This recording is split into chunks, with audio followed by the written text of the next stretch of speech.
Hey everybody, welcome back. Mike from Spectre Comics. Today I'm going to walk through my drawing of Spider-Man. Spider-Man's always been one of my favorite superheroes and characters, and I've actually really never drawn him before.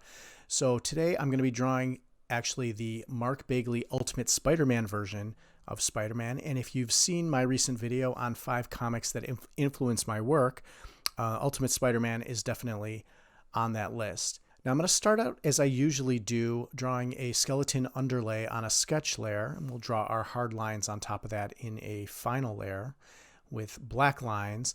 But as I sketch this character out on my tablet, I do realize that I have a severe weakness when it comes to gesture drawing. Now, cool pictures of Spider-Man usually show him swinging through the city with some inhuman level of contortion, but what I'm really just trying to accomplish with the sketch here is to get the pose down on the tablet. And with a Mark Bagely version of Spider-Man, you usually have to exaggerate that pose quite a bit because he's very expressive, usually when he's in action or swinging around. Now, I actually recently purchased a course, an online course on gesture drawing, because I know that it's a weakness of mine, and I feel like by taking this course it will help me draw characters better that are a little more expressive. I find that when I draw, sometimes my drawings, my characters look a little stiff. So this gesture course that I'm taking, and I actually haven't started taking yet, but it's on my to-do list, what I'm really trying to accomplish is just to get a better understanding of quick sketching poses that can be used like this in the underlay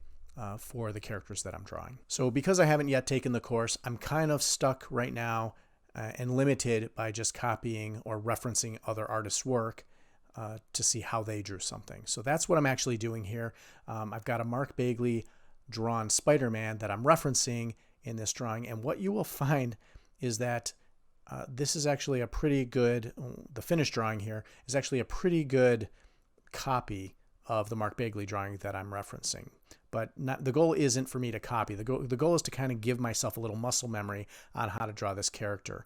It's actually just keying me into how much more I need to learn about anatomy and figure drawing. But I actually think this is a good technique to improve your drawing, because if you look at the way another artist draws, it really clues you in, because they kind of break down, like if you were looking at an actual figure and kind of drawing that figure, there's not a lot of defined lines. But when you look at another artist's drawing and their interpretation of the figure, the lines are clearly defined. It's very easy to kind of see how they're interpreting anatomy in the figure. So I do think it's a good idea to reference other artists that are much better than you in order to understand anatomy and figure drawing. So over the years, there's been a ton of different artists that have drawn Spider-Man, but I have to say that the Brian Michael Bendis written Ultimate Spider-Man comic with Mark Bagely as the chief artist has always been my favorite version of Spider-Man. They actually created a video game back in 2005 that I have on the GameCube of Ultimate Spider-Man that matches the comic exactly, the comic style.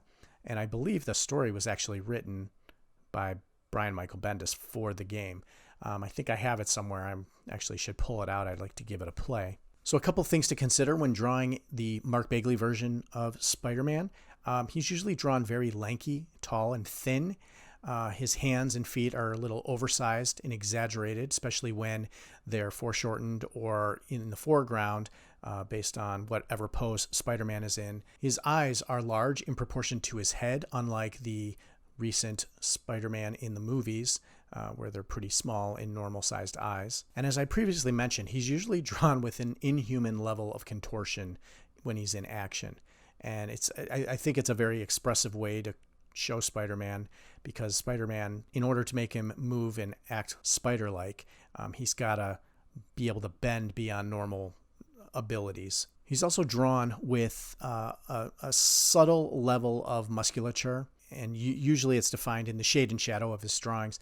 And even though he does not do the inking and the coloring, which is where you usually see the musculature, I have seen some pencil drawings that he's done, and he does show the musculature in his pencil shadows. So it's very easy for the colorist or the inker to follow along with his musculature and add the detail that kind of defines the muscles. His Spider-Man's also drawn with a severe, very distinct level of angles and points. So he'll have, like if you look at the tricep and his feet come to a point, which are often exaggerated, but it just kind of gives a very defined, sharp edge to the drawing. I think one of the hardest things to draw on Spider-Man, especially if you're an animator, and keep it consistent, would be the webbing that is on his costume, because it's very thin and defined, and especially if you're an animator, from cell to cell, to keep those lines consistent, because there's so many of them. It actually took me a long time. Obviously, the film is sped up here, but it took me a long time to just outline and decide where each of those lines was going, especially when his body's changing direction, his arm is in this direction or that direction. It is very hard sometimes to figure out which way these lines should go for this web pattern. And I'm also drawing the web that he's swinging on, similar to the old, I believe it was Todd McFarlane who kind of developed this very stringy, spaghetti-like webbing that gave it a little, it kind of gave it a little thickness and a little organic nature. So we're kind of following that pattern. It looks like Mark Bagely also follows that pattern.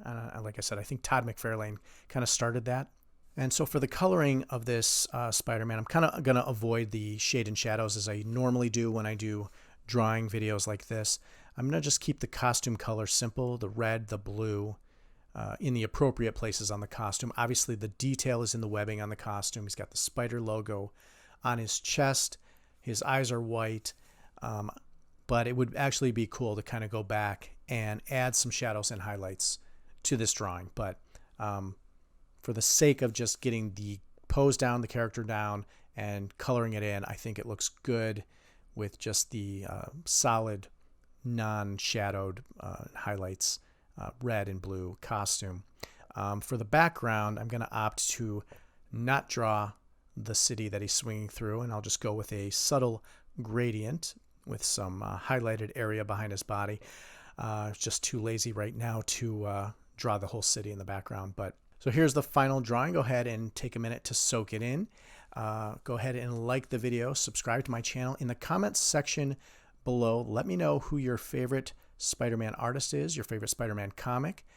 And that is it. Thank you for watching. We will see you next time. Have a great day.